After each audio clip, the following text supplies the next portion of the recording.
Presiden Prabowo Subianto lantik Menteri ESDM Bahlil Lahadalia sebagai Ketua Harian Dewan Energi Nasional.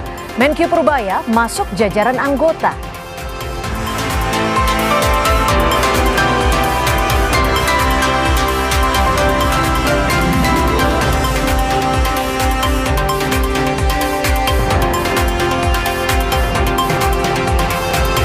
Lubang raksasa dampak longsoran di Aceh Tengah Aceh semakin meluas menyebabkan akses jalan terputus.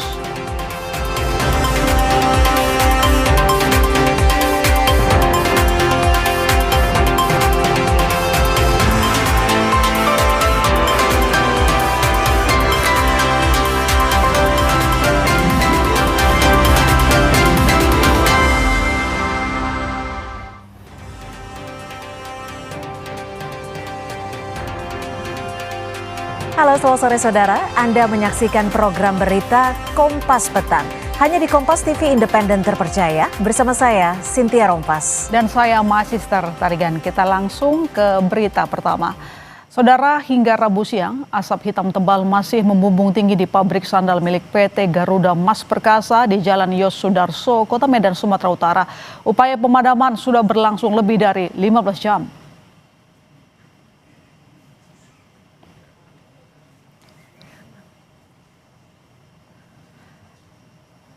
Visual udara menggambarkan asap tebal masih membumbung tinggi di lokasi kebakaran. Upaya pemadam pabrik sandal di Kota Medan, Sumatera Utara terus dilakukan. Asap hitam tebal yang keluar dari titik api mulai mengganggu pengguna jalan.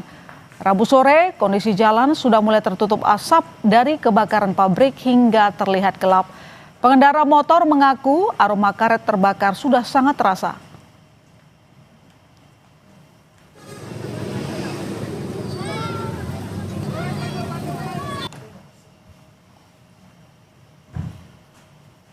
Bau apa? Bau karet. Karet ban bakar itu? Iya, ban bakar. Makanya lihat nih, ban bakar ini. Kalau ke jalan ya, kalau dari sana ya agak ganggu sedikit apa, tapi nggak terlalu banget. Angin ngarah ke Brian. Iya, angin arahnya ke sana.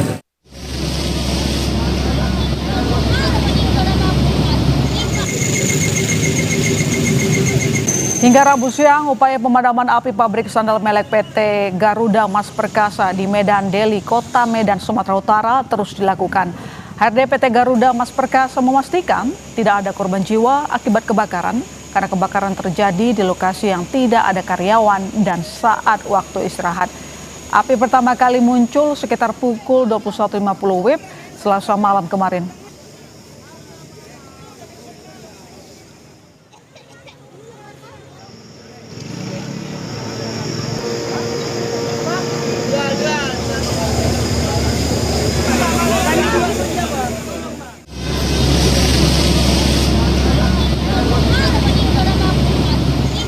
Tidak ada korban jiwa. Bahwa kejadian ini terjadi pada pukul 10 kurang 10 ya. 21.50. 21.50 ya. Sip 2. Dan itu waktu istirahat. Ini wilayah ini memang tidak dimasukin karyawan.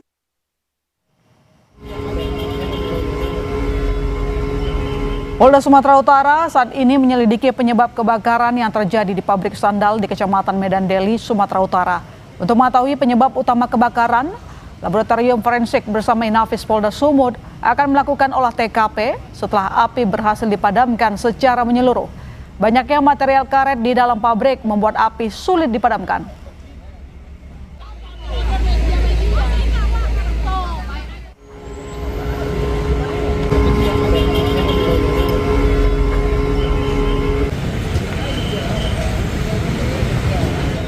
Kami dari forensik Polda Sumatera Utara sedang melakukan pendalaman untuk mengetahui apa akibat daripada atau penyebab daripada kebakaran karena dari bahan karet tersebut agak sulit untuk dipadamkan. Terkait kebakaran pabrik sandal, kita tanyakan langsung. Sudah ada jurnalis Kompas TV Emir Syahpurba dan juru kamera Dedi Ginting. Emir, sudah lebih dari 15 jam upaya pemadaman dilakukan. Apakah saat ini api sudah benar-benar padam, Emir?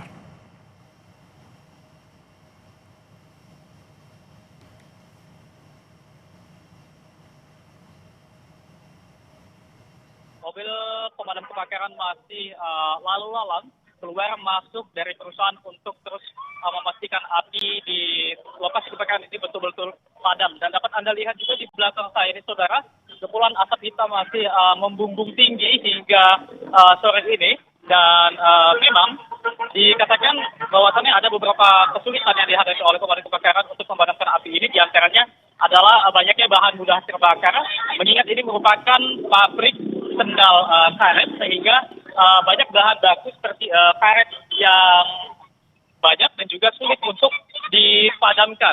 Selain itu memang tadinya pemadam kebakaran juga mengaku kesulitan karena memang api cukup besar, sehingga sampai lebih dari 15 jam ini upaya pemadaman memang masih dilakukan. Namun untuk mengenai korban jiwa, memang pihak perusahaan mengatakan memastikan juga bahwasannya tidak ada korban jiwa, mengingat sudah di luar dari jam operasional pabrik. Begitu juga dengan pihak kepolisian mengatakan memang pada saat api padam nantinya akan dilakukan olah tempat kejadian perkara ataupun secara forensik untuk mengetahui apa penyebab pasti kebakaran yang menimpa pabrik karet ini. Dan sampai saat ini memang mengingat angin pada sore hari ini cukup kencang, sehingga asap dari kebakaran mulai mengarah ke pemukiman warga. Begitu juga dengan Jalan Yos Sudarso ini, tadinya saudara juga tertutup oleh asap tebal yang memang mengganggu pengguna jalan, yang menyebabkan terbatasnya penglihatan ataupun pandangan. Dan sampai saat ini memang kami melihat masih banyaknya aktivitas dari pemadam kebakaran untuk memadamkan api ini. Begitu juga dengan warga yang masih berkumpul sampai hingga saat ini untuk melihat proses pemadaman api yang menimpa pabrik sendal karet di Kota Medan ini. Baik, terima kasih jurnalis Kompas TV Emir Syah Purba melaporkan langsung dari Kota Medan, Sumatera Utara. Kita ke informasi lain, saudara. Pesawat Smart Air yang mendarat darurat di Laut Pantai Kaladiri, Nabire, Papua Tengah berhasil dievakuasi dari laut. 11 penumpang dan 2 kru pesawat selamat dari peristiwa ini. Ayo sedikit lagi. Yang tarik semangat.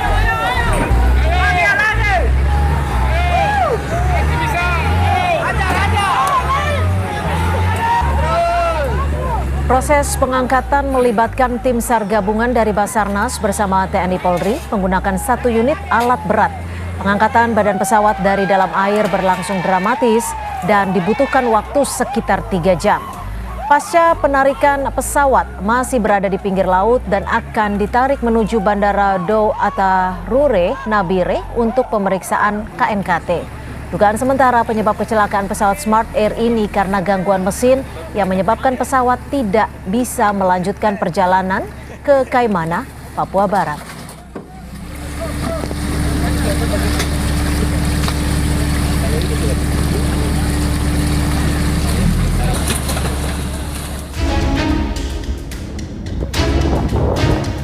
Detik-detik pesawat Smart Air tipe Cessna saat melakukan pendaratan darurat di Laut Pantai Kaladiri, Nabire, Papua Tengah terekam kamera warga pada Selasa siang. Visual lain menunjukkan proses penyelamatan semua penumpang pesawat Smart Air oleh tim SAR gabungan bersama warga. Pesawat tujuan Kaimana dengan status penerbangan subsidi tersebut mengangkut 13 orang, terdiri dari 11 penumpang dan juga 2 kru. Seluruh penumpang dilaporkan selamat dan langsung menjalani perawatan di RSUD Nabire.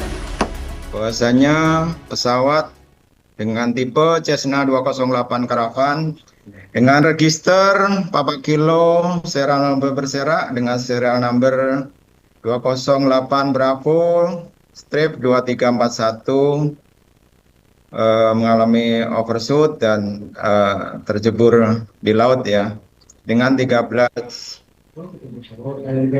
penumpang melakukan evakuasi sesuai dengan tupoksi kami dan selanjutnya kami bawa ke Rumah Sakit Nabire dalam keadaan basah dan dalam keadaan selamat dan basah penumpangnya. Setelah penyelamatan seluruh penumpang, tim SAR kemudian mengevakuasi badan pesawat dengan bantuan alat berat. Pesawat tipe Cessna 208 Caravan dengan nomor registrasi PKSNS ini sebelumnya terbang dari Bandara Nabire menuju Kaimana. Pilot utama memutuskan untuk kembali ke bandara setelah mengalami gangguan mesin 2 menit setelah lepas landas. Namun situasi darurat memaksanya melakukan pendaratan di laut. Tim Liputan, Kompas TV.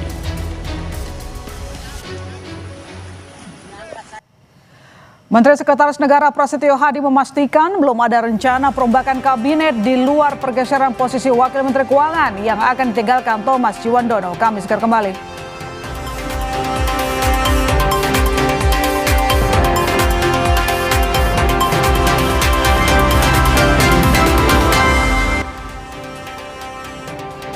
Saudara, Presiden Prabowo Subianto melantik Ketua Harian dan anggota Dewan Energi Nasional periode 2026-2030 di Istana Negara hari ini. Presiden Prabowo Subianto melantik Menteri ESDM Bahlil Lahadalia sebagai Ketua Harian Dewan Energi Nasional. Sementara sejumlah menteri menjadi anggota Dewan Energi Nasional dari perwakilan pemerintah, seperti Menteri Keuangan Purbaya Yudi Sadewa, Menteri Perhubungan Dudi Purwagandi, Mentan Andi Amran Sulaiman, Mendikti Saintek Brian Yuliarto, Menteri PPN Rahmat Pambudi, Menteri Perindustrian Agus Gumiwang Kartasasmita, dan Menteri Lingkungan Hidup Hanif Faisal. Bahlil menyebut salah satu pembentukan Dewan Energi Nasional untuk mencapai tujuan swasembada energi. Menteri Perencanaan Pembangunan Nasional, Kepala Badan Perencanaan Pembangunan, Menteri Pertanian. Dan dalam berbagai arahannya itu ada 4 fokus Bapak Presiden. Yang pertama itu kedaulatan energi, itu nggak boleh ada intervensi dari pihak manapun. Yang kedua itu adalah tentang ketahanan energi. Kita tahu bahwa ketahanan energi kita hanya 21 hari, dan ini kita akan up menjadi 30 hari, menjadi 3 bulan, dan ini pasti kita akan membangun storage. Yang berikut adalah kemandirian energi. Kita tahu kita hari ini masih impor BBM kurang lebih sekitar 30 juta lebih kiloliter baik solar maupun bensin. Dan yang keempat itulah swasembada. Pasti kami akan melakukan bertahap dan akan tujuannya pada akhirnya adalah swasembada. Berita selanjutnya, Menteri Sekretaris Negara Prasetyo Hadi memastikan belum ada rencana perombakan kabinet di luar pergeseran posisi Wakil Menteri Keuangan yang akan ditinggalkan Thomas Jiwandono. Prasetyo menyebut pergantian orang di kabinet hanya untuk mengisi jabatan Wakil Menteri Keuangan yang ditinggalkan Thomas Jiwandono setelah resmi disahkan sebagai Deputi Gubernur Bank Indonesia. Namun belum ada rencana atau pembicaraan terkait reshuffle menteri lainnya di internal kabinet.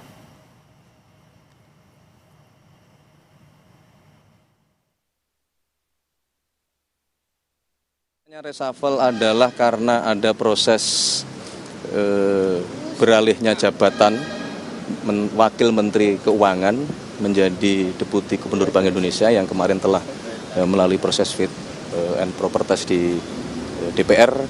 Itu benar, artinya ada jabatan Wamenkeu yang ditinggalkan oleh beliau karena penugasan ke tempat yang lain.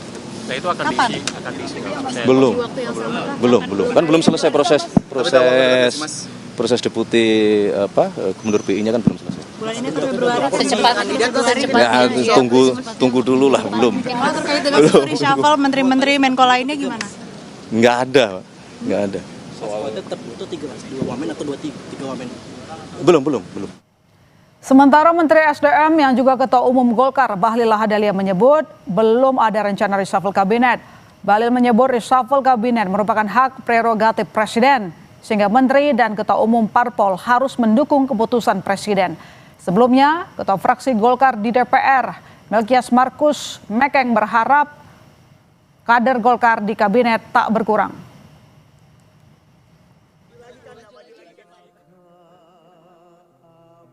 Untuk urusan reshuffle, kita harus serahkan semua itu hak prerogatif Bapak Presiden. Jangan menteri-menteri kan pembantu Presiden, jangan membuat gerakan tambahan. Semua kita serahkan kepada Bapak Presiden. Apapun itu yang namanya menteri itu pembantu Presiden dan yang punya kewenangan prerogatif adalah Bapak Presiden. Reshuffle bergulir setelah kursi Wakil Menteri Keuangan kosong karena Thomas Djiwandono resmi disahkan oleh DPR sebagai Deputi Gubernur Bank Indonesia. Menteri Keuangan Purbaya Yudi Sadewa menyebut Yuda Agung menjadi salah satu calon kuat pengganti Thomas Djiwandono yang sudah disahkan sebagai Deputi Gubernur Bank Indonesia. Sebelumnya, Yuda Agung mengundurkan diri dari posisi Deputi Gubernur BI pada 13 Januari. Posisi ini kemudian digantikan oleh Thomas Djiwandono. Saya nggak tahu, saya katanya mesti nggak boleh ngomong duluan, harus dengerin. Tapi sudah ada nama, Pak? Yang sudah, yang bocoran itu kan yang kita tahu. Betul, Pak. Kelihatannya kan saya sudah ketemu dengan beliau dan kelihatannya sih itu salah satu calon yang kuat ya. Pak Juda ya Pak berarti? Ya? Pak Juda. Kelihatannya dia calon yang kuat. Emang ada berapa calon sih Pak? Saya nggak tahu, tentu di presiden tahu itu. Tidak hanya soal wakil Menteri Keuangan, posisi Menteri Luar Negeri Sugiono juga dikabarkan akan diganti oleh Wakil Ketua Komisi 1 DPR, Budi Djiwandono. Sugiono mengaku belum mendengar informasi tentang reshuffle kabinet, termasuk isu soal pergantian dirinya sebagai Menlu oleh Wakil Ketua Komisi 1 DPR dari fraksi Gerindra, Budi Djiwandono. Sementara itu Budi Djiwandono menegaskan sampai saat ini masih bertugas sebagai Wakil Ketua Komisi 1 DPR. Tapi kalau benar itu terjadi, akan ada perpindahan posisi, masih tugaskan di kementerian lain, itu gimana Mas? Dikit dong Mas, komentar aja. Makanya ditanyakan ke Pak Oku, kabar dari mana? Tugas kita tetap sekarang di Komisi 1. Terima kasih teman-teman. Sampai hari ini masih di Komisi 1. Sampai hari ini masih di Komisi 1, Mas. Ya ini kita marah, kenapa kerja? Itu benar akan gabung ke kabinet. Direktur Eksekutif Carta Politika Yunarto Wijaya mengkritisi rencana reshuffle kabinet Prabowo Subianto. Yunarto bilang Prabowo harus mengutamakan kapabilitas dibandingkan konsolidasi kepentingan politik dalam rencana reshuffle.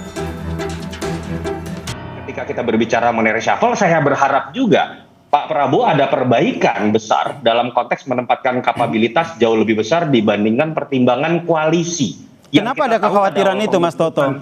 Apa yang menjadi latar belakangnya? Pembentukan kabinet, ini kabinet terbesar sepanjang sejarah setelah Orde Lama, Mas Yasir. Kenapa? Karena yang namanya jumlah parpol yang ditampung banyak sekali. Jumlah wamen terbesar juga sepanjang sejarah. Karena koalisinya besar sekali. Kalau logika itu yang digunakan dalam konsolidasi kekuasaan, menurut saya itu malah menambah beban buat Pak Prabowo, bukan kemudian malah menambah kekuatan dan energi untuk kemudian menghadapi situasi global yang memang sudah pelik. Itu poin paling penting menurut saya. Sebelumnya Presiden Prabowo Subianto telah melakukan 4 kali perombakan kabinet sejak ia dilantik pada 20 Oktober 2024. Pada reshuffle kabinet jilid keempat, Presiden Prabowo menambahkan 2 wakil menteri, yakni Wakil Menteri Dalam Negeri dan Wakil Menteri Kesehatan. Sehingga jumlah wakil menteri mencapai 58 orang. Tim Liputan, Kompas TV. Untuk mengulas kabar perombakan kabinet usai Wamenkyu Thomas Djiwandono masuk ke jajaran Deputi Bank Indonesia, kita bahas bersama analis politik Adi Prayitno. Selamat petang Mas Adi. Selamat petang. Ya, sudah ramai diperbincangkan soal perombakan kabinet. Kalau pandangan Anda sendiri, apakah ada kemungkinan besar Presiden kembali bongkar kabinet? Kalau jadikan berarti sudah 5 kali. Ya, saya sebenarnya termasuk yang relatif cukup meyakini bahwa soal kemungkinan reshuffle itu pastilah terjadi. Ini kan soal nunggu waktu. Apakah akan terjadi dalam waktu dekat, dalam waktu sedang, ataukah dalam waktu lama? Tapi bagi saya isu reshuffle ini kan dalam seminggu ini cukup santer diperbincangkan oleh publik, salah satunya oleh kawan-kawan media ya. Tentu pembicaraan ini kan tidak lahir dalam ruang hampa. Pertama selalu dikaitkan dengan adanya kursi kosong yang kemarin Wamenkyu misalnya, kemudian jadi gubernur BI. Kemudian yang paling penting adalah soal ada juga menteri beberapa waktu yang lalu misalnya bolak-balik datang ke Solo dan ada juga yang datang ke Kertanegara. Itu dibaca oleh publik soal kemungkinan tanda-tanda soal kemungkinan reshuffle.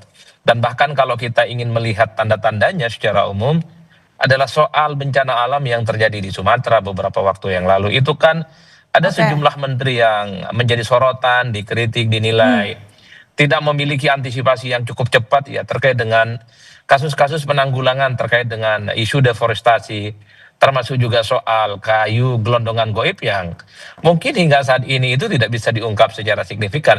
3 anasir inilah yang kemudian dijadikan sebagai instrumen oleh publik untuk melihat tanda-tanda bahwa sebenarnya terkait dengan reshuffle itu ya hanyalah tinggal menghitung hari, entah itu kapan. Tentu hanya presidenlah yang punya otoritas segala-galanya. Bahkan kalau kita mau jujur sebenarnya ada sejumlah media yang secara agresif menafsirkan sejumlah menteri yang mungkin posisinya akan digeser. Seperti yang tadi disampaikan oleh Kompas TV misalnya dalam prolognya soal kemungkinan Menlu diganti posisinya jadi Menko misalnya. Itu kan juga menjadi pembicaraan dan Menlu akan diganti oleh wakil ketua komisi 1. Itu tentu bukan sesuatu yang lahir dalam ruang hampa, tapi pastinya sudah mulai beredar soal informasi adanya terkait dengan kemungkinan soal reshuffle ini. Dan bahkan informasi dari kawan-kawan media yang sering ditanyakan ke saya, mungkin juga ada menteri yang nanti posisinya itu direposisi, misalnya menjadi wamen dan seterusnya. Sejumlah nama memang beredar termasuk nama Sugiono, Mas Adi. Tapi kira-kira kalaupun memang reshuffle jadi dilakukan, apa menurut Anda urgensi dari Presiden kembali melakukan reshuffle? Seperti tadi kita ingatkan sebelumnya, di 1 tahun yang lalu sudah 4 kali reshuffle. Kalau ini jadi berarti sudah 5 kali Presiden Prabowo Subianto melakukan reshuffle. Ya saya kira yang ramai soal reshuffle itu adalah soal ganti orang ya. Kalau cuman ganti posisi, geser posisi sebenarnya dianggap tidak terlampau signifikan, tapi kalau orangnya diganti dengan menteri baru, ini tentu menjadi berita politik yang cukup menarik karena mengganti seseorang dengan orang lain.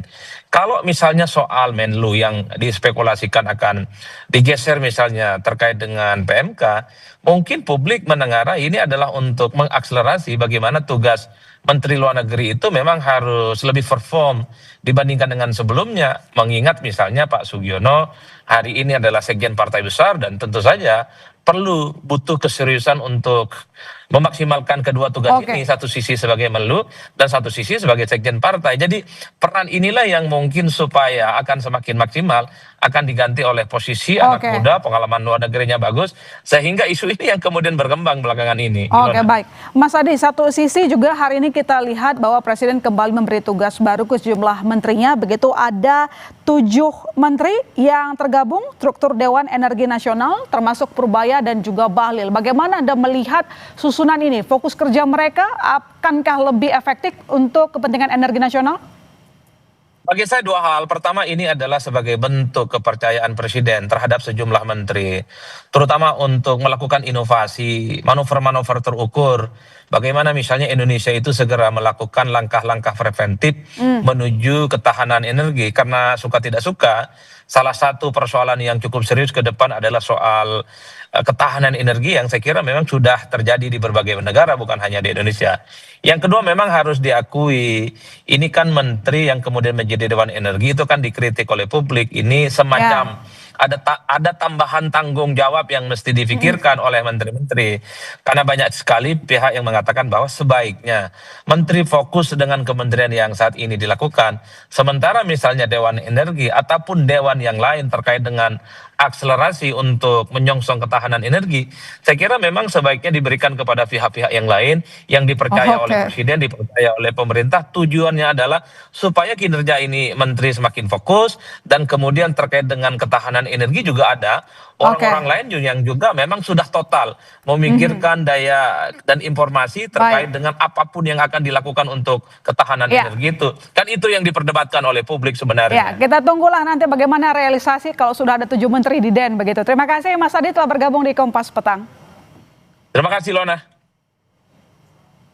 Saudara, informasi lainnya masih akan kami sajikan selepas jeda. Di antaranya bersaksi dalam perkara dugaan korupsi tata kelola minyak mentah mantan Komisaris Utama PT Pertamina periode 2019-2024 Basuki Cahayapurnama atau Ahok mengungkap sejumlah kebijakan soal pergantian Direktur Pertamina yang dinilai kurang tepat.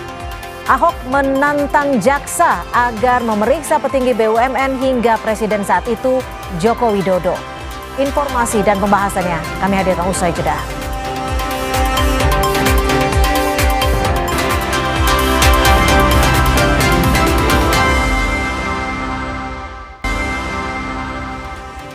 Anda kembali menyaksikan Kompas Petang. Saudara bersaksi dalam perkara dugaan korupsi tata kelola minyak mentah, Komisaris Utama PT Pertamina periode 2019-2024 Basuki Cahayapurnama atau Ahok mengungkap sejumlah kebijakan soal pergantian Direktur Pertamina yang dinilai kurang tepat.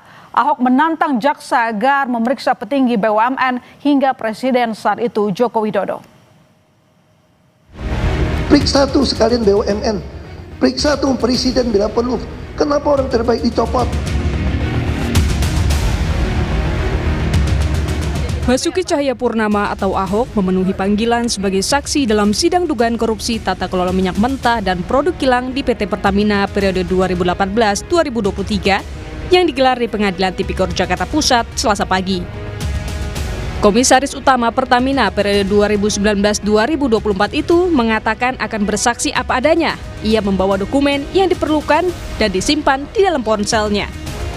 Salah satu pernyataan Ahok yang mencuri perhatian adalah soal terbatasnya wewenang Dewan Komisaris dalam menindak direksi yang bermasalah saat jaksa menanyakan soal dua mantan direksi, Joko Priyono dan Masud Hamid. Ahok bahkan menantang jaksa untuk memeriksa pihak yang lebih tinggi, yaitu Menteri BUMN dan Presiden saat itu Joko Widodo. Saya pikir BUMN ini keterlaluan, gitu. Mencopot orang yang bukan meritokrasi. Kenapa orang yang mau lakukan, saya lakukan, dicopot. Ini orang terbaik Pak Joko itu. Makanya saya tulis dicopot. Makanya saya selalu bilang sama Pak Jaksa, kenapa saya mau lapor ke Jaksa? Periksa tuh sekalian BUMN, periksa tuh Presiden bila perlu. Kenapa orang terbaik dicopot? Selain itu, Ahok juga menjelaskan alasan dirinya mundur dari Pertamina lantaran tak sejalan dengan Jokowi. Mulai dari penolakan Jokowi saat Ahok meminta jabatan Direktur Utama Pertamina hingga penolakan sejumlah usul yang Ahok sampaikan. Pak Presiden, kalau Anda betul-betul mau saya perbaiki Pertamina, kasih saya jabatan dirut atau enggak sama sekali. Dan ketika usulan saya ditolak soal subsidi segala macam, program tidak lakukan, saya nyatakan saya mundur. Saya bukan kejar gaji, bukan kejar jabatan. Saya kejar legacy untuk memperbaiki Pertamina kok. Kalau Anda nggak sepakat dengan saya, walaupun Anda Presiden, saya berhenti. Oke, cukup. Itu yang saya lakukan, Pak. Udah. Keterangan itu disampaikan saat bersaksi pada sidang pemeriksaan kasus dugaan korupsi tata kelola minyak mentah dan produksi kilang pada periode 2018-2023 yang menyeret 9 terdakwa, salah satu terdakwa merupakan pemilik manfaat PT Navigator Katulistiwa, Muhammad Keri Adrianto Riza, yang merupakan putra Riza Khalid. Dan tersangka lain, Direktur Utama PT Pertamina International Shipping, Yoki Firnandi, Vice President Feedstock Management PT Kilang Pertamina International, Agus Purwono, hingga Direktur Utama PT Pertamina Patraniaga, Rifa Siahaan. Tim Liputan, Kompas TV. Presiden ke-7 Republik Indonesia Joko Widodo disinggung dalam sidang kasus korupsi. Kali ini dugaan korupsi tata kelola minyak mentah dan produk kilang di PT Pertamina periode 2018-2023. Lalu apa arti pernyataan Ahok di muka sidang yang disampaikan Basuki Cahayapurnama atau Ahok? Kita bahas bersama Valdo Maldini, politisi Partai Solidaritas Indonesia (PSI), dan juru bicara DPP PDI Perjuangan Guntur Romli. Selamat petang Mas Valdo, selamat petang Mas Guntur. Selamat petang, Elona, Mas Guntur, semuanya. Assalamualaikum. Mas Valdo, apa tanggapan Anda? Nama Jokowi disebut dalam sidang, bahkan Ahok bilang kalau bisa diperiksa saja. Iya, pertama kami kira kita harus jernih ya, membedakan opini politik dan mekanisme hukum. Karena kasus korupsi yang terjadi itu ya domain penegak hukum, bukan panggung debat persepsi. Karena kita ini negara hukum, yang bicara tentu alat bukti, Mbak, bukan emosi. Yang kedua, Pak Jokowi ketika menjadi presiden, ya bukan pengelola operasional Pertamina gitu. Tidak ngurus tender, tidak ngurus kontrak, apalagi yang namanya transaksi. Pertamina adalah BUMN yang punya direksi, komisaris, audit internal, bahkan pengawasan. Yang diarahkan oleh presiden itu adalah tujuannya, bukan hal-hal untuk tanda tangan invoice dan sebagainya. Dan kalau Pak Ahok pernah jadi komut di Pertamina, kalau ada temuan kan jalurnya jelas. Lapor ke KPK, Kejaksaan, BPK, ya kalau ada bukti, pintu hukum pasti terbuka. Bukan pintu opini media gitu. Dan Pak Ahok juga bilang beliau mundur karena banyak ide yang tidak cocok. Ya, kalau tidak cocok ide itu kan normal, Mbak, di dalam proses organisasi, apalagi Pak Ahok pernah di birokrasi. Tapi tidak otomatis ada kasus korupsi yang dalam hal ini sedang diuji. Sehingga perbedaan gagasan bukan berarti adanya kejahatan. Jadi kami kira di dalam hukum yang menuduh wajib membuktikan. Jangan dibalikkan beban pembuktiannya. Bukan Pak Jokowi kami kira yang harus membuktikan tidak bersalah. Tapi penuduh yang membukti. Kira-kira gitu. Oke, baik. Mas Guntur, jadi menurut Mas Guntur sendiri ada motif apa seorang Ahok menyebut nama Jokowi? Tadi kan disampaikan oleh Mas Faldo, ya kalau ranah hukum jangan pakai ranah emosi dong. Ya, Pak Ahok itu kan bersaksi di pengadilan. Ini bagian dari proses hukum. Dan beliau juga menyampaikan apa yang beliau ketahui, apa yang beliau lihat, apa yang beliau rasakan. Itu kan tugas seorang saksi. Sebagai warga negara yang baik, Pak Ahok kan datang ke pengadilan dan sebelumnya juga diperiksa oleh kejaksaan, sebelumnya lagi juga ikut melapor dan sebagainya. Tapi pada intinya, seorang saksi di pengadilan kesaksiannya dilindungi oleh undang-undang, dan kan Pak Ahok juga menyampaikan jika perlu. Jadi kan beliau menyampaikan bahwa ada persoalan komisaris utama memiliki batasan untuk memberikan evaluasi dan menindak direksi-direksi yang dianggap tidak bertentangan atau tidak bagus lah ya. Kemudian di situ kan juga mengisahkan ternyata ada bypass dari direktur utama kepada BUMN. Jadi beliau hanya menceritakan soal struktur perintah, soal komando. Tapi dalam sidang itu kemarin Bang Ahok juga menyampaikan soal beda pilihan politik dengan Jokowi. Kenapa itu perlu disampaikan dalam sidang, Mas Guntur? Karena Pak Ahok di situ kan masalah kebijakan pengelolaan Pertamina. Kan Pak Ahok juga mengaku bahwa beliau itu karena keterbatasan wewenang sebagai komut, beliau itu ingin menjadi dirut utama agar melakukan pembenahan. Tapi itu yang tidak tidak dikabulkan oleh Pak Jokowi pada waktu itu. Kemudian juga terkait dengan subsidi. Kalau Pak Ahok kan ingin subsidi itu biar tidak dihambur-hamburkan uang, bukan kepada barang, bukan kepada minyaknya, tapi misalnya subsidi yang tepat kepada orang-orang yang memang memerlukan. Pak Ahok kan mengusulkan subsidi itu menggunakan voucher misalnya, diberikan kepada orang-orang yang memang berhak mendapatkan subsidi tersebut. Masalahnya sekarang yang subsidi sekarang kan siapapun bisa menikmati BBM bersubsidi. Ini yang juga sering dikritik oleh Pak Ahok, itu yang menyebabkan kebocoran dari anggaran negara, gitu Mbak. Jadi ada motif politik tidak kira-kira pernyataan seorang Ahok di persidangan? Singkat saja, Mas Guntur. Kalau saya melihat tidak ada motif politik, Mbak. Dia kan ingin lebih mengklirkan proses hukum ini, dan juga beliau menyampaikan apa yang beliau ketahui. Kalau memang di sini ada intervensi dari komando dan sebagainya, kan menurut beliau kan tidak hanya komut yang harus diperiksa, tapi Menteri BUMN dan jika perlu pun juga seorang presiden juga bisa diperiksa. Dan itu dalam arti diperiksa kan belum tentu bersalah. Jadi Bung Faldo jangan terlalu ketakutan ya ketika ada usulan bahwa itu proses hukum yang biasa. Orang diperiksa oleh kejaksaan, oleh KPK, oleh polisi, itu hal yang wajar ketika bersinggungan dengan suatu kasus, bukan berarti artinya orang itu bersalah. Apalagi Pak Ahok kan sudah mengatakan jika perlu. Begitu. Baik, Mas Faldo, tidak ada motif politik katanya. Jadi kalau memang tidak ada motif politik, ketika nanti misalnya Pak Jokowi dipanggil, akankah siap untuk memberikan keterangan? Iya, yang namanya proses hukum ya kita sama-sama hormati. Siapapun pasti hormat untuk itu. Apalagi untuk orang yang pernah menjadi presiden seperti Pak Jokowi. Namun kita bicara pernyataan yang terdengar cukup personal ya, karena membawa cerita relasi ide dengan presiden gitu. Bagi kita, menurut kami, hukum ya tidak boleh dibawa ke ranah itu, psikologis, relasi kekuasaan gitu. Karena kan yang sedang dibangun dalam kasus ini untuk di pengadilan Pak Ahok dipanggil itu kan sebenarnya kan fakta-fakta yang sedang digali gitu loh. Nah, bisa kami sampaikan di era Pak Jokowi kala itu memang terjadi banyak penguatan audit, transparansi, bahkan digitalisasi BUMN itu diperluas, termasuk aplikasi My Pertamina yang juga didiskusikan dalam sidang itu. Jadi menurut Anda keterangan Pak Ahok di persidangan itu kemarin memang lebih ke ranah politis, bukan fakta hukum, atau mungkin menurut Anda justru menyerang seorang Jokowi? Iya, kami kira yang paling penting hari ini kita harus bisa sama-sama tahu bahwa kasus yang terbongkar hari ini kami kira justru bukti dari sistem yang bekerja, bukan bukti presiden yang menutup mata. Sebaliknya nih, dan memang selama Pak Jokowi menjabat itu memang tidak pernah kan menghalangi KPK, Kejaksaan, Polri untuk melakukan klarifikasi penegakan hukum. Karena kan kita negara punya mekanisme resmi sebenarnya, dan presiden itu juga tidak kebal hukum memang, tapi tidak juga bisa dihukum tanpa bukti, gitu loh. Nah, sehingga kalau semua penudingan ini bisa disampaikan oleh siapapun tanpa data, ya mungkin ya aspirasi dari sudut pandangnya Mas Guntur kayak tadi. Tapi kan kita akan membuat negara kita menjadi arena prasangka gitu loh. Nah, kita sama-sama perlu nih menjaga agar penegakan hukum, pemberantasan korupsi itu tetap beradab dan profesional. Melawan korupsi tidak boleh dengan cara mengorbankan keadilan juga. Terlepas dari itu, kita tunggu aja.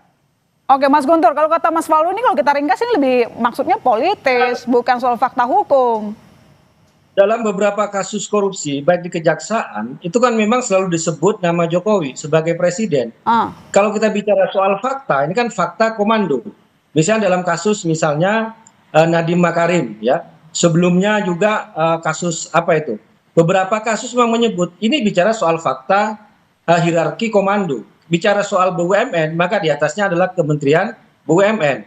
Di atasnya Kementerian BUMN itu adalah presiden. Jadi ini bukan istilah ingin memframing sebuah politik, tidak. Tapi kita bicara soal fakta, komando, hierarki, perintah, instruksi, dan sebagainya. Misalnya ketika Pak Ahok sudah melaporkan beberapa temuan-temuan, juga menyampaikan ide-ide ya kepada Pak Presiden, kemudian tidak dilaksanakan. Ini kan bisa diceritakan di pengadilan. Tapi kan ini bukan suatu hal yang menjadi kesalahan atau temuan pidana, tapi ya dia bercerita tentang apa yang dia ketahui. Menurut saya kalau memang tidak bersalah, tidak perlu ketakutan ya ketika namanya disebut, itu kan, apalagi hanya untuk diperiksa, tidak perlu defensif berlebihan. Kalau menurut saya memang tidak bersalah. Tapi bicara fakta, ini fakta kok. Hierarki komando itu jelas. BUMN di atasnya siapa, di atasnya BUMN itu juga siapa. Nah, dalam pemeriksaan temuan tindak pidana untuk perlengkapan berkas kan memang itu juga harus diperiksa. Jadi Mas Guntur tadi kan mengatakan sistem komando. Kalau sistem komando berarti memang seharusnya Jokowi diperiksa. Ya kalau kita bicara soal suatu kasus misalnya, ya sampai ke atas, sampai ke bawah, jangan sampai yaitu hukum hanya tumpul ke bawah, tumpul ke atas tapi tajam ke bawah, kan kita tidak seperti Mas Faldo, menurut Mas Guntur harusnya ya karena ini sistem komando, Jokowi harus diperiksa. Oke, tampaknya kami masih harus memperbaiki soal teknis. Jadi memang Mas Guntur tidak ada unsur menyerang personal begitu, itu tidak ada. Semua memang soal fakta hukum yang seharusnya memang presiden sebagai kepala dari BUMN ataupun menteri harus diperiksa dalam kasus korupsi ini. Dalam kasus Mbak, ini yang melibatkan BUMN atau apapun namanya, jadi kejaksaan atau KPK, memang nama Pak Jokowi yang sering disebut. Disebut ketika itu untuk melengkapi suatu gambaran, suatu kasus atau suatu cerita. Misalnya saya contohkan tadi kasus Nadiem, kasus SDP, kasusnya Joni Plate dan lain sebagainya kan selalu disebut. Tapi apakah ketika disebut nama itu sebuah kesalahan atau ada dugaan tindak pidana? Ya enggak juga gitu loh. Kan ini untuk melengkapi namanya cerita ya. Atau bangunan. Baik, saya ke Mas Faldo, gitu. Mas Guntur. Mas Faldo, tadi disampaikan ini kan bentuknya komando. Jadi sudah seharusnya dong seorang Jokowi saat itu menjabat sebagai presiden untuk ikut diperiksa. Dan dia mungkin tahu soal kasus ini. Iya, sebenarnya kan yang paling penting itu kan juga salah satunya adalah kita harus meletakkan bahwa Pak Jokowi itu bukan objek rumor gitu, tapi memang pernah menjadi kepala negara yang bekerja dalam sistem hukum. Jadi kan kita sama-sama jaga semangat anti korupsinya, tapi jangan rusak logika hukumnya. Sekarang gini deh, kita lihat polanya ya. Banyak kasus hukum, ekonomi, konflik elit, bahkan ujung-ujungnya nama Pak Jokowi yang diseret gitu. Padahal seringkali nih yang diperiksa itu ya direksi, pejabat teknis, menteri, atau bahkan pengambil keputusan yang sangat operasional dan bukan presiden, Mbak Ilona. Nah, karena kita lihat kan ini menunjukkan beberapa hal bahwa memang Pak Jokowi pernah menjadi simbol kekuasaan, jadi semuanya dikaitkan dengan beliau.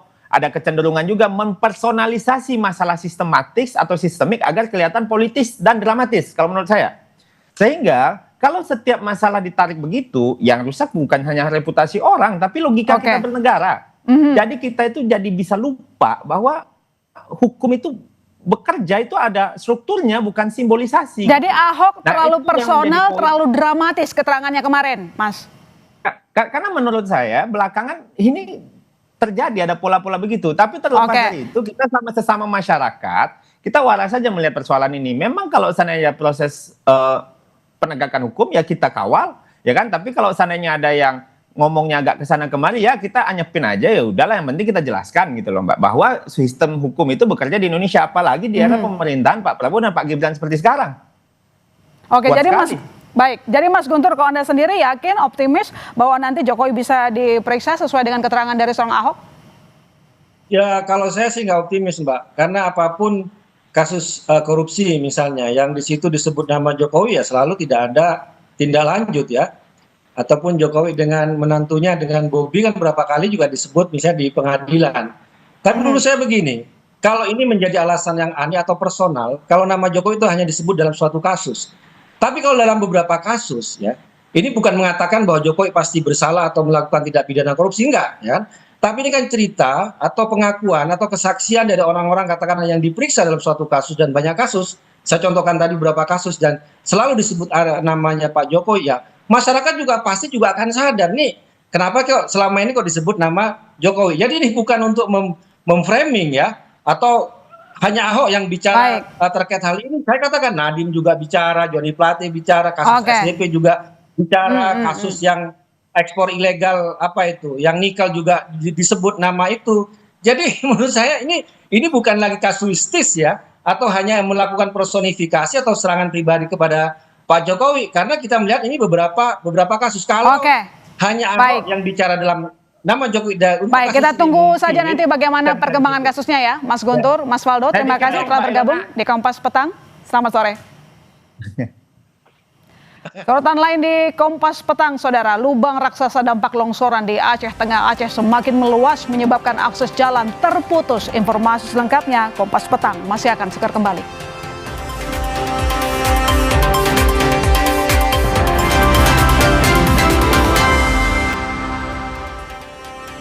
Terima kasih Anda masih bersama kami di Kompas Petang. Saudara, lubang raksasa dampak longsoran di Aceh Tengah Aceh semakin meluas menyebabkan akses jalan terputus.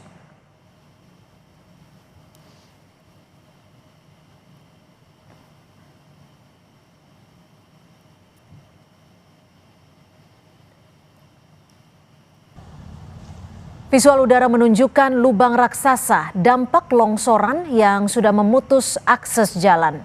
Longsoran juga mengancam infrastruktur listrik, sejumlah menara saluran udara tegangan tinggi atau SUTET kini berada dekat dengan bibir longsoran. PLN pun disiagakan tower darurat sebagai pengganti sementara tower utama yang terancam. Sementara untuk akses transportasi warga saat ini dialihkan ke jalan alternatif.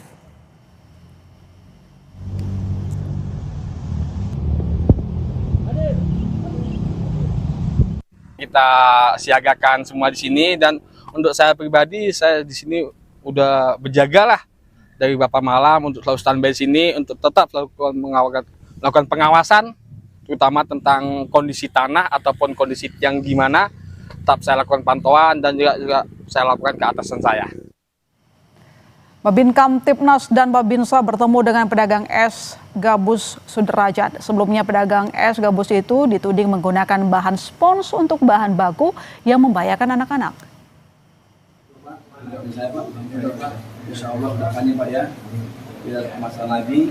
Inilah pertemuan dilakukan kedua belah pihak di sebuah masjid yang tak jauh dari kediaman Sudrajat di kawasan Bojonggede, Bogor, Jawa Barat. Babin Kamtipnas dan Babinsa menyampaikan permohonan maaf dan penyesalannya. Kedua belah pihak akhirnya berdamai dan saling memaafkan.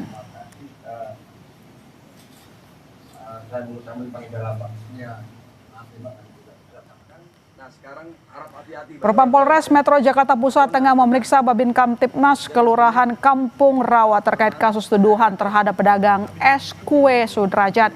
Pemeriksaan secara internal untuk menentukan adanya pelanggaran prosedur atau etik dalam penanganan pedagang tersebut. Kabid Humas Polda Metro Jaya Kombes Budi Hermanto bilang hasil pemeriksaan sementara tidak ditemukan unsur penganiayaan. Propam Polda Metro Jaya masih mendalami apakah ada unsur kesengajaan, apakah ada penganiayaan. Tapi disampaikan tadi malam oleh Kapolres Metro Jakarta Pusat tidak ada unsur penganiayaan. Tapi mungkin cara yang dilakukan oleh petugas tadi salah sehingga membuat suatu tindakan yang kontroversial. Saudara, anggota TNI Angkatan Laut Batalion 9 Brigif 4 Marinir Lampung yang gugur saat longsor di Kabupaten Bandung Barat dimakamkan secara kedinasan.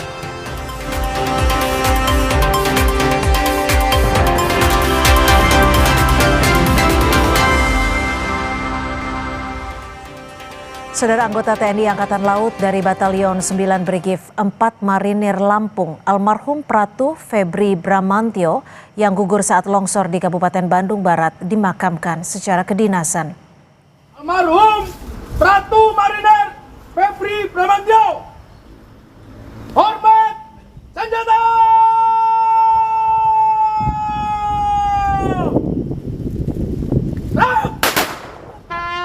Almarhum Pratu Febri Bramantio dimakamkan di tempat pemakaman umum di Tanjung Karang Barat, Bandar Lampung, Lampung. Almarhum Pratu Febri Bramantio, satu dari 23 prajurit marinir yang menjadi korban longsor saat mengikuti latihan sebelum bertugas ke perbatasan Indonesia, Papua Nugini. Haru keluarga tak terbendung saat jenazah diturunkan ke liang lahat diiringi tembakan penghormatan.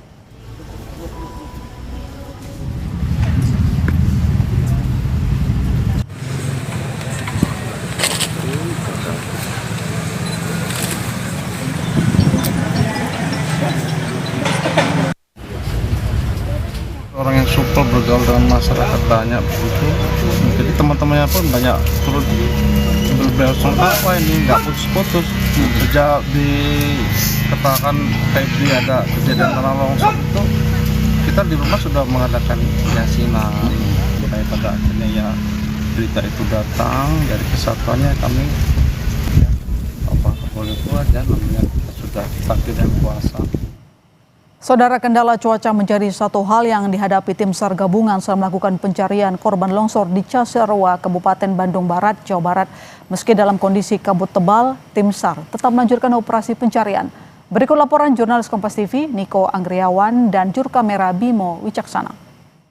Tim SAR gabungan saat ini melanjutkan pencarian korban tanah longsor di Desa Pasir Langu, Kecamatan Cisarua, Kabupaten Bandung Barat, yang mana tadi sejak pukul 10:30 siang hujan sempat melanda kawasan ini hingga pukul 2 waktu Indonesia Barat kabut turun, dan tentunya hal tersebut menyebabkan tim SAR gabungan ini tidak melanjutkan pencarian untuk sementara waktu, dan saat ini pencarian kembali dilanjutkan. Tentunya ada di sektor A1, A2, kemudian ada B1 dan juga B2, yang mana saat ini pengerahan alat berat seperti ekskavator dengan tonase besar ini bisa ditunjukkan oleh juru kamera Kompas TV Bimo Wicaksana, yang mana saat ini ada sekitar 6 ekskavator yang ada di lokasi pencarian dan terus melakukan penggalian.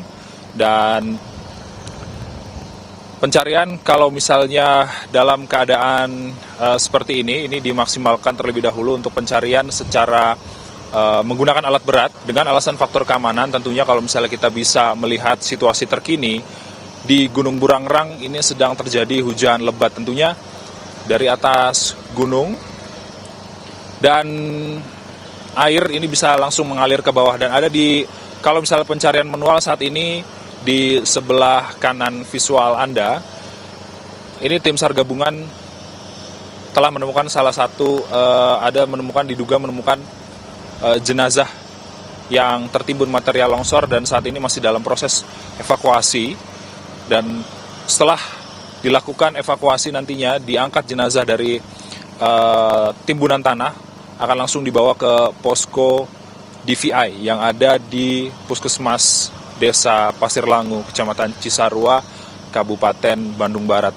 Dan berdasarkan data terakhir yang diterima oleh Basarnas, ada sekitar 48 kantong jenazah hingga hari kelima pencarian, dan tentunya kita harapkan pencarian bisa berlangsung lancar dan juga normal, situasi kembali normal. Hujan dan kabut ini masih bisa menjadi hambatan bagi para tim SAR untuk mencari korban tanah longsor yang masih tertimbun material tanah, dan kita harapkan cuaca normal untuk nantinya bisa memudahkan tim SAR gabungan mencari para korban. Niko Anggriawan, Bima Wicaksana, Denny Yosua, Kompas TV, Bandung Barat. Kita ke informasi lain, Saudara. Komisi 3 DPR RI menggelar rapat dengar pendapat umum dengan Hogi Minaya yang dijadikan tersangka kecelakaan lalu lintas saat berupaya mengejar pelaku jambret di Sleman, Yogyakarta. Hasilnya, Komisi 3 sepakat proses hukum kasus ini dihentikan.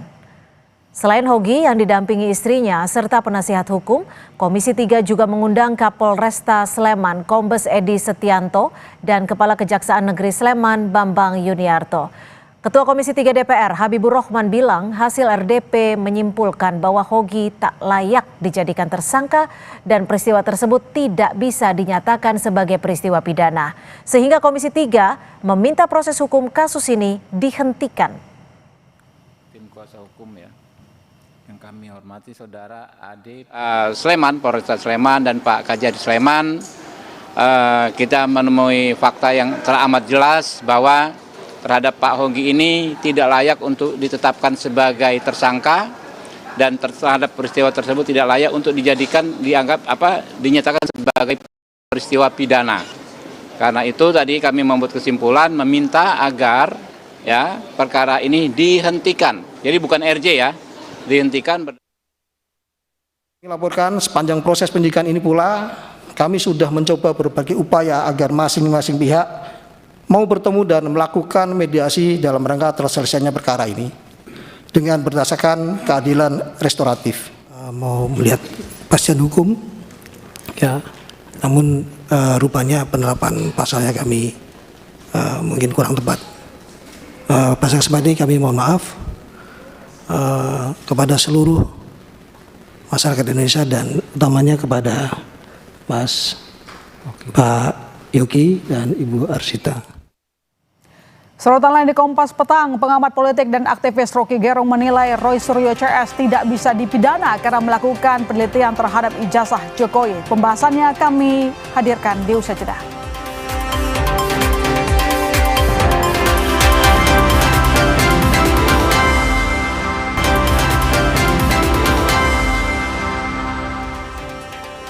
Saudara, sidang lanjutan gugatan citizen lawsuit di Pengadilan Negeri Surakarta, Jawa Tengah dengan tergugat 1. Presiden ke-7 Joko Widodo menghadirkan 2 saksi yang merupakan teman seangkatan Jokowi di Fakultas Kehutanan UGM. 2 saksi tersebut adalah Saminuddin Barori Tow dan Mustoha Iskandar. Keduanya merupakan teman satu angkatan Jokowi di Fakultas Kehutanan Universitas Gadjah Mada. Keduanya memberikan kesaksian soal akademis dan juga kebenaran soal Jokowi pernah kuliah dan lulus dari Fakultas Kehutanan UGM. Menurut kuasa hukum Jokowi, keterangan para saksi ini menjawab sejumlah keraguan, seperti foto ijazah dan wisuda hingga sosok Mulyono yang sempat viral beberapa waktu lalu. Dan terkait dengan ijazah baik Pak Jokowi maupun saksi-saksi karena satu angkatan juga wisuda bersamaan, materai yang tertempel di dalam ijazah tersebut adalah sama, warnanya hijau, begitu pula nilainya. Usai memberikan kesaksian di PN Surakarta, belasan teman kuliah Jokowi menyambangi kediaman Presiden ke-7 ini. Mereka kemudian masuk ke kediaman dan melakukan pertemuan dengan Jokowi selama kurang lebih 40 menit. 2 orang jadi saksi dalam sidang ijazah, yakni Mustoha Iskandar dan Saminuddin Barori Tow, menegaskan ijazah Jokowi adalah asli. Targetnya mungkin hanya penggiringan opini publik ya, memang ijazah Pak Jokowi itu palsu. Padahal kan Pak Jokowi dibilang berkacamata, ya. Padahal kan banyak teman-teman yang fotonya berkacamata, ya. Bilang foto di ijazah dengan foto. Yang ditunggu datang juga akhirnya. Siap. Ini. Ayo. Rismon. Siap. Donati. Yang ada pidananya di situ orang itu. Pengamat politik dan aktivis Rocky Gerung menilai Roy Suryo CS tidak bisa dipidana karena melakukan penelitian terhadap ijazah Jokowi. Rocky pun terus mendorong agar penelitian dilanjutkan karena kasusnya yang belum tuntas. Hal ini disampaikan Rocky dalam kapasitasnya sebagai saksi ahli meringankan untuk tersangka Dr. Tifa. Menurut Rocky, penelitian Roy CS khususnya Dr. Tifa didasarkan pada rasa ingin tahu sebagai akademisi dan sudah memenuhi syarat-syarat prosedural akademis untuk meneliti. Dr. Tifa sudah memenuhi semua sebutannya persyaratan prosedural akademis, dan itu tidak ada yang dia tutupi. Kan diperlihatkan di dalam buku yang judul tadi saya sebut, bukunya benar nggak, White, Jokowi's White. Ya, jadi buku itu yang harusnya dibaca, bukan sensasi di Twitter, di sosial media, itu kan beda dong. Yang ada pidananya di situ orang neliti. Bahkan kalau kasus ini belum selesai, ya teliti aja terus kan. Sebelumnya, buntut dari perang opini soal pemberian SP3 untuk kasus Egy dan Damai Hari Lubis berbuntut dilaporkannya Roy Suryo oleh Damai Hari Lubis pada Minggu 25 Januari. Menurut Damai, ia merasa pihak Roy dan Kozinudin menuding dirinya bahwa pertemuan di Solo menyebabkan polisi memanggil para tersangka lain dalam kasus tudingan ijazah Jokowi pada tanggal 22 Januari lalu. Dia bicara bahwa pemanggilan tanggal 22 kemarin Kamis itu akibat saya dengan Bang Egy, senior saya, ke Solo. Dia bilang itu gara-gara saya ke sana inilah makanya dipanggil 22 orang itu hasut itu namanya. Polda Metro Jaya telah menyelesaikan proses pemberkasan terhadap Roy Suryo, Rismon Sianipar, dan Dr. Tifa. Seluruh berkas perkara telah dilimpahkan ke Kejaksaan untuk proses hukum lanjutan. Tim Liputan, Kompas TV. Pihak Roy CS terus menghadirkan saksi ahli yang meringankan untuk menguatkan tindakan mereka dalam mengungkap ijazah S1 Jokowi adalah sebuah penelitian. Namun benarkah apa yang dilakukan Roy CS itu sebuah penelitian, bukan perbuatan pencemaran nama baik? Kita bahas bersama Rocky Gerung dan juga kuasa hukum Jokowi Firmanto Laksana. Selamat petang Pak Firman, Bang Rocky, terima kasih sudah bergabung bersama kami di Kompas Petang. Ya, Bang Rocky, mohon maaf untuk audionya sepertinya belum di-open. Apa ya? Oke, aman. Ya. Siap. Bung Rocky, Anda tadi kemarin menjadi saksi dan Anda sangat yakin bilang kalau Roy CS ini termasuk Dr. Tifa tidak bisa dipidana karena meneliti. Lalu apa yang membuat Anda sampai pada kesimpulan itu? Salah Anda, Dr. Tifa termasuk Roy itu, karena jangan Roy Tifa termasuk. Oke. Bukan Roy termasuk Tifa. Saya saksi ahli Dr. Tifa. Tentu termasuk Roy itu, begitu cara lihatnya. Ya, lalu apa yang membuat Anda benar-benar menyimpulkan bahwa ketika bicara soal penelitian itu tidak bisa dipidana?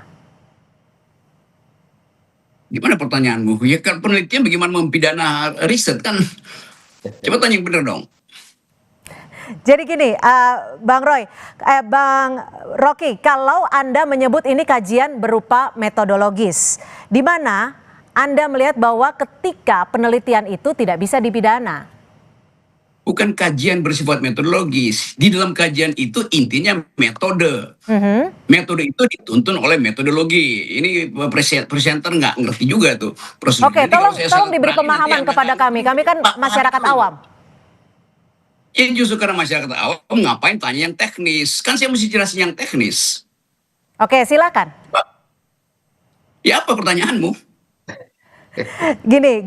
Oke deh, kita mulai dari awal ya. Bang Rocky, kalau kemarin Anda memberikan kesaksian ketika penelitian tidak bisa dipidana, apa yang membuat Anda begitu yakin bahwa penelitian itu tidak bisa dipidana, tidak ada pencemaran nama baik di situ? Gak perlu ada keyakinan, it goes without saying, semua riset itu di mana pidananya. Oke. Jadi coba Anda putar dulu tuh cara pertanyaannya. Jangan sampai saya salah ucapin itu lalu jadi problem justru. Oke, gini deh. Kemarin Anda menjadi... Saya tidak punya keyakinan dengan penelitian. Semua penelitian dengan sendirinya tidak mungkin ada pidana, namanya meneliti. Kalau semua penelitian dibayang-bayangi pidana, nggak ada yang akan meneliti dong, gitu dong. Reverse logicnya begitu. Oke, kemarin saat Anda menyampaikan sebagai saksi dari Dr. Tifa, apa saja poin-poin yang ditanyakan oleh pihak penyidik dan apa saja keterangan yang Anda berikan? Ya, penyidik bertanya pada saya, keahlianmu apa, Rocky Gerung? Saya bilang saya mengajar metodologi. Metodologi itu ada cara meneliti, bukan penelitiannya, tapi cara meneliti. Itu bedanya tuh, beda antara metode dan metodologi. Jadi saya bilang saya mengajar metodologi. Apakah Rocky Gerung seorang peneliti neuroscience atau brain study? Bukan, saya bukan peneliti neuroscience, tapi saya mengajar cara meneliti gitu. Verbatimnya mesti jelas, saya mengajar cara meneliti. Bukan saya yang meneliti penelitian Dr. Tifa, beda itu ya. Oke, Bang Rocky, tapi Anda juga menyebutkan bahwa untuk mencurigai sesuatu dalam penelitian itu adalah proses ilmiah. Mungkin bisa dijelaskan kepada kami, apa saja poin-poin yang dimaksudkan? Itu intinya, itu baru betul bertanya. Kata mencurigai di dalam ilmu pengetahuan namanya curiosity atau hermeneutics of suspicion. Itu istilah risetnya tuh. Jadi semua penelitian dimulai dengan kecurigaan. Tapi kalau pakai kata kecurigaan kan itu harus secara personal. Bukan. Semua jenis penelitian dimulai dengan hermeneutic of suspicion. Saya mencurigai, oleh karena itu saya meragukan. Oleh karena itu saya teliti, prosedurnya begitu. Nah, itu baru benar tuh pertanyaannya. Oke, lalu Anda juga sempat menyebutkan bahwa ijazahnya asli, yang orangnya yang palsu. Benar tidak itu kalimatnya tuh? Mohon dikoreksi kalau salah. Ini maksudnya apa? Ya benar, coba kamu minta saya koreksi apa saya terangkan maksudnya? Kalimat yang saya sebutkan, betul seperti itu? Oke, maksudnya apa nih Bang Rocky? Ya itu yang saya maksudkan. Orangnya yang palsu itu siapa? Maksudnya siapa orangnya ini? Pak Jokowi kah?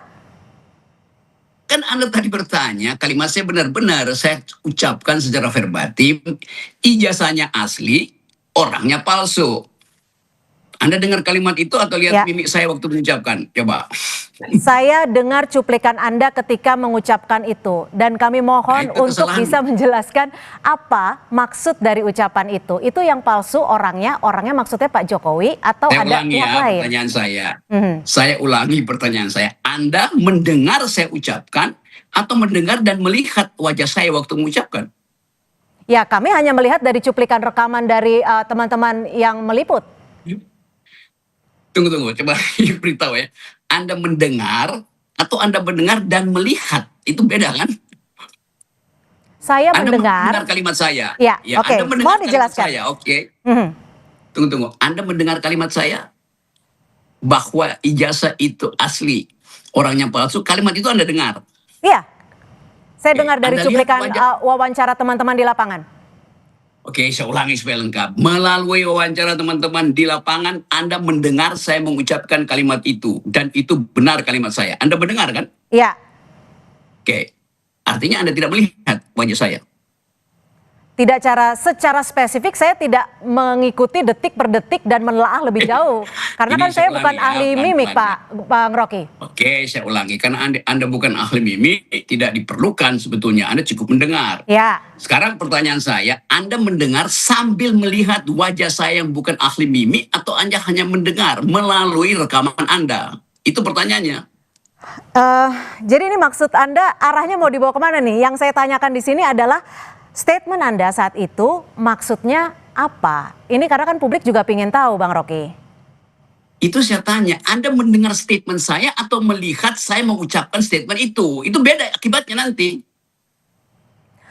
Oke, kita tahan dulu deh. Saya ke Pak Firmanto dulu deh. Pak Firmanto, Anda dan juga Pak Jokowi sudah mengetahui kan dong pastinya bahwa Bang Rocky menjadi saksi ahli di sana? Respon Pak Jokowi apa?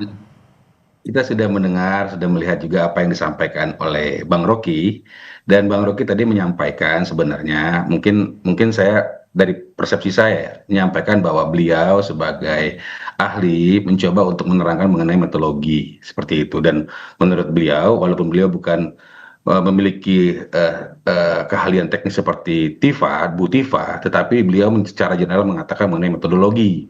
Namun yang ingin saya sampaikan di sini, apa yang kami laporkan itu adalah bahannya pada saat di Januari sampai dengan April, sebelum akhir April kita melakukan laporan, tidak pernah Roy Suryo, Tifa, dan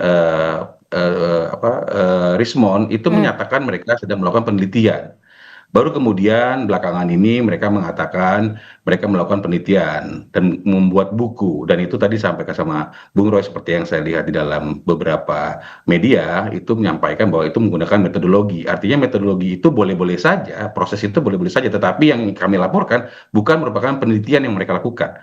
Mereka melakukan dugaan fitnah dan pencemaran nama baik dan mengatakan hal-hal yang memang tidak sesuai dengan sebagai seorang peneliti, seperti antara lain gantung, nusa kambangkan, seperti itu. Dan saya pikir dalam hal ini Bang Rocky diminta oleh teman-teman tersangka untuk memberikan keahliannya yang merupakan sebagai mungkin ahli metodologi dan menyampaikan sebagian daripada hal itu untuk meringankan mereka. Namun hal itu bisa disampaikan sekarang atau juga bisa disampaikan nanti di pengadilan, karena seperti yang disampaikan setelah gelar khusus, Pak Direktur menyampaikan bahwa setelah gelar khusus dilakukan dan semua disampaikan, kemudian menyampaikan ada beberapa ahli dan saksi yang meringankan, ahli dan kemudian saksi fakta yang meringankan, penyidik mengatakan tidak mempengaruhi dan tidak merubah status mereka menjadi tersangka. Malah lebih lanjut, berkas-berkas mereka, Roy, Rismond, dan Tifa itu dikirimkan ke kejaksaan, dan saat ini sedang dalam penelitian kejaksaan. Kita tunggu apakah sudah lengkap sehingga akan dilimpah, apakah masih ada hal-hal yang kurang yang akan dilengkapi. Sementara saya rasa itu. Oke, jika saat ini sekarang Bang Rocky Gerung dihadirkan sebagai saksi ahli, lalu bagaimana dari pihak Pak Jokowi sendiri? Saya pikir kita menghargai semua teman-teman ahli maupun saksi fakta yang disampaikan. Nanti kan tinggal kita adu saja di dalam pengadilan, apakah dapat benar, meringankan, dan sebagainya. Dan itu tentu kan adalah kewenangan daripada pengadilan. Jadi kita sih dalam posisi di sini kemudian mempersilahkan, dan kemudian nanti seperti yang saya sampaikan bisa disampaikan di penyidik saat ini ataupun nanti pada saat saksi tambahan di pengadilan, itu sama-sama bisa. Karena yang kita laporkan ini adalah dugaan pencemaran nama baik dan fitnah. Jadi saya pikir itu merupakan bagian yang akan memberikan meringankan, dan kita persilakan, dan saya rasa ya boleh-boleh aja seperti itu.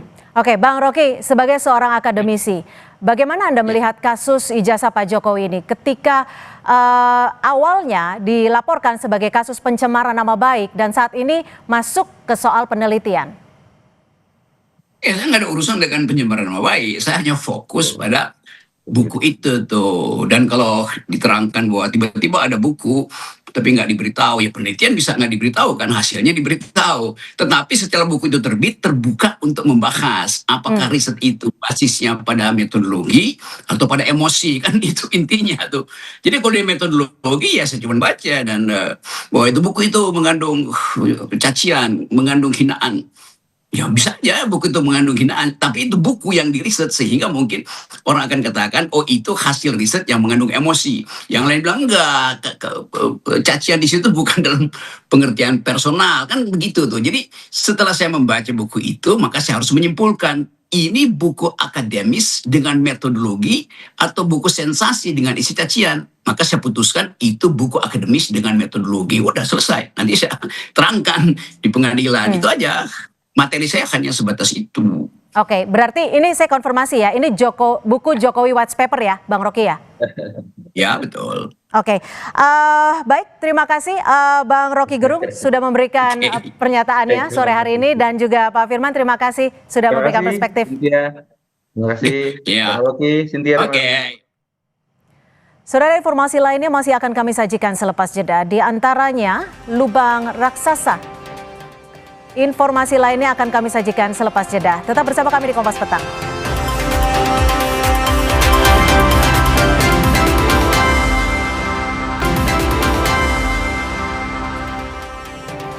Saudara, lubang raksasa dampak longsor di Aceh Tengah, Aceh semakin meluas menyebabkan akses jalan terputus. Visual udara menunjukkan lubang raksasa dampak longsoran yang sudah memutus akses jalan. Longsoran juga mengancam infrastruktur listrik. Sementara untuk akses transportasi warga saat ini dialihkan ke jalan alternatif.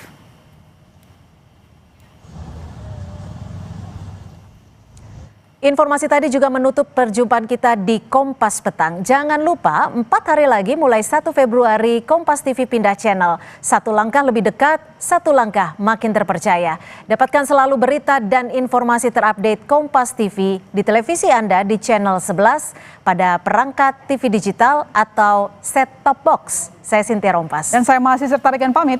Sampai jumpa.